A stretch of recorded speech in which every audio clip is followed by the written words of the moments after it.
All right, everybody, welcome back. Good afternoon. Going into the evening now, actually. And we've got some more college football stuff to look at here, more prospect stuff. And we're doing the defense in this video, and we've expanded out to include a new position because circumstances have kind of demanded it. We are going to start taking a look at linebacker, off-ball linebacker, add that to the list. And I don't mind it. I don't mind it. It is disappointing that we're in this position where we have to do it, but so be it. So we're going to start with nose tackle like we always do. We're going to kind of work our way back. And nose tackle was actually pretty strong this week. Christian Miller of Georgia continues to get my attention in a positive way. He's lining up in the A-gap a lot for that defense, and he's still putting up numbers. Had 4 tackles for Georgia against, what was it, Auburn? I think it was Auburn. Including 1 for a loss, and also got a quarterback hit in there. 140 rushing yards allowed. 80.8 PFF is very strong. If you want to see more, back after the Sleeper promo. All right, guys, let's take a minute so I can tell you about Sleeper, a one-stop shop for all your sports needs. You can celebrate and chat on sports games in real time with other users. You can get the fastest scores, blazing fast sports news and sports alerts right at your fingertips. And of course, you can use Sleeper to play in fantasy leagues and win real money on picks contests. This is the way sports were meant to be enjoyed together. So download Sleeper today. Use promo code SBN to get up to a $100 match on your first deposit. And you can pair that with another promo they have right now where you can get a $20 entry free with no deposit required. So get both of those things going. Terms and conditions apply. See Sleeper's terms of use for details. Currently operational in over 25 states and growing. So check out Sleeper today, get to it, and go have some fun with sports this year. All right, welcome back. Dominique Orange of Iowa State. Iowa State's got a couple guys on that defense that are starting to get my attention, by the way. Pretty good. 2 tackles. Iowa State allowed 140 rushing yards, but only 3.6 yards a carry. Pretty good. 69.7 PFF. He's another guy that is playing in the A-gap a lot, so he's got a good chance of being able to do no stuff in the NFL. Got Dante Corleone, welcome back. Haven't been here in a while for Cincinnati. Had a tackle and a quarterback pressure. Now, Cincinnati didn't do anything necessarily over the top great in this game. They did allow almost 200 rushing yards, 4.7 yards a carry, but not terrible. And 60.3 PFF is okay, given the fact that Corleone is still kind of working his way back in. And can't forget about our Ohio State guy, Caden McDonald. He was real nice this week. 3 tackles, forced a fumble, and Ohio State only allowed 47 yards. 47 yards on the ground, of course. 47 yards overall would be pretty tough. But 1.7 yards a carry, 85.5. McDonald, I don't know if he can do no stuff in the NFL, but he's certainly a candidate to be able to do so, and he's got my attention.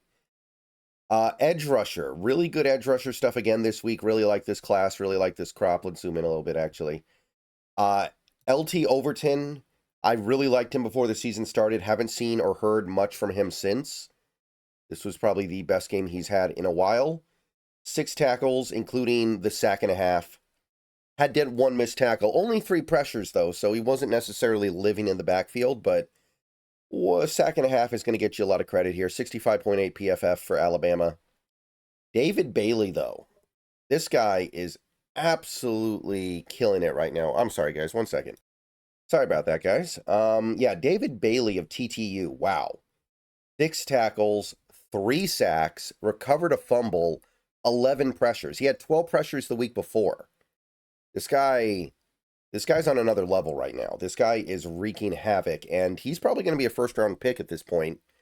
93.3, really, really special stuff.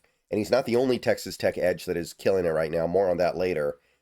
Cassius Howell of A&M, the Aggies, another Texas guy, only had 1 tackle, which was a sack, and he also had a missed tackle.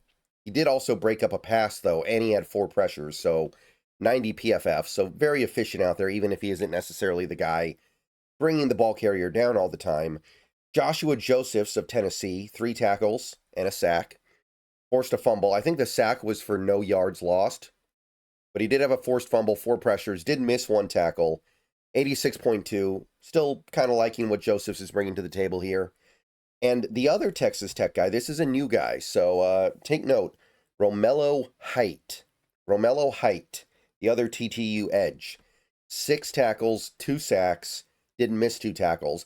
I don't worry about missed tackles as much with edges because sometimes they come flying in there. You're going to miss tackles from time to time. I don't think it's a big deal. 8 pressures. So between the 2 Texas Tech edges, 19 pressures in this game, 93.1 PFF. Big. Big, big, big. All right. Now we go to linebacker, and because we haven't been doing linebackers this year, it's going to have to be kind of an introduction to a lot of the top guys, but so be it. A lot of the guys this week are, quite frankly, the linebackers that are expected to be competing for being a first-round pick this year, so that's fine by me. Anthony Hill Jr. is currently the highest-rated linebacker in this class, the Texas guy. 7 tackles and 2 quarterback pressures, allowed 4 catches on 7 targets for 39 yards, not too bad. 65 PFF, anchoring a great defense. Remember, they held that Oklahoma offense to 6 points. So while the stats are not out of this world, he's certainly played well to be a part of that. Then we've got the 2 OSU guys. Ohio State has 2 linebackers this year that are expected to be top 50 picks, maybe even 2 first-round picks. I don't know. It usually doesn't work out like that, but Arvell Reese, 9 tackles, including a sack and a half. 4 pressures total, by the way. Missed a couple tackles, but 4 targets, 33 yards in coverage, not great. 65.1, that's not his best effort, but look at what he's doing as a pass rusher. He's pretty destructive in that regard. And then the other OSU guy is Sonny Styles, and he might be the more appealing of the 2 in the NFL, but he doesn't quite bring the pass rush upside, but he's more of a traditional off-ball linebacker, so it depends on what you want. 10 tackles and a pressure. Did allow 7 catches on 7 targets, but only 56 yards. I don't think that's the worst thing in the world. 71.5 PFF, pretty good. CJ Allen, Georgia. Don't sleep on him either. He has a chance to push up into that first round too. 10 tackles, including a sack, 2 tackles for loss total. Broke up a pass, forced a fumble, 2 pressures, only missed 1 tackle. Targeted 4 times in coverage, allowed 3 catches for 22 yards. Totally fine with that. 90.6. He's very good. He's really, really intriguing as a pro prospect. And finally, this is the one sleeper we have this week. Jake Golday of Cincinnati playing behind Corleone over there. 7 tackles, missed 1 tackle, did have 2 pressures, allowed 3 catches on 5 targets, but only 20 yards, no problem there. 71.4. So that's kind of your day 3 guy right now that I would kind of point to. But yeah, it's a good linebacker class. It's not a bad year to be doing linebacker stuff at all. It's too bad we have to do it, but if we're going to do it, at least there are some good players to discuss, I think. Okay, finally, we're going to do cornerback, and let's see here. We've got this guy who's here every week, it feels like, Mansour Delane. He was awesome again for LSU. 5 tackles, broke up a pass, had a quarterback pressure, allowed 0 catches, and he's doing this week after week after week. He almost never allows catches. And he gets targeted plenty. He just locks down, man. 78.5. 78.5. Malik Muhammad of Texas. I'm sure you guys knew he was going to be here. 2 tackles, 1 for a loss. But the money was made as a ball magnet. 2 picks and a pass breakup. So he got targeted 7 times. He allowed 4 catches. When he didn't allow the catch, he either picked the pass off or broke it up. So 37 yards allowed. I will live with that with 2 interceptions. 71.5 PFF. So he's a high-profile guy, but he's really going to get some attention now. Remember, he was going up against a pretty good Oklahoma offense this week. He was playing a legitimate offense.